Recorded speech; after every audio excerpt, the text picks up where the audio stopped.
अस्सलामुअलैकुम दोस्तों, welcome back to our channel find Urdu.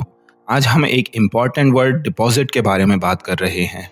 इसका उर्दू में मतलब और इस्तेमाल क्या होता है, चलिए जानने की कोशिश करते हैं।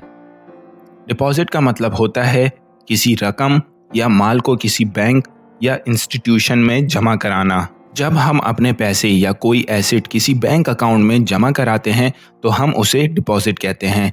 फॉर एग्ज़ाम्पल, अगर किसी ने अपने नए बैंक अकाउंट में पैसे जमा करवाए हैं तो हम कह सकते हैं कि उसने पैसे डिपॉजिट किए हैं। She made a deposit of 500 into her saving account. उसने अपने बचत अकाउंट में 500 रुपये जमा करवाए। डिपॉजिट एक तरीका है जिससे हम अपने पैसे को सेफ रखते हैं और उन्हें फ्यूचर के लिए इस्तेमाल करते हैं। I have deposited money for my saving. मैंने अपनी बचत के लिए पैसे डिपॉजिट कर दिए हैं। तो ये था डिपॉजिट लफ्ज़ का मतलब और उसके उर्दू में इस्तेमाल का एक छोटा सा ओवरव्यू। उम्मीद है आपको ये इन्फॉर्मेशन पसंद आई होगी। शुक्रिया।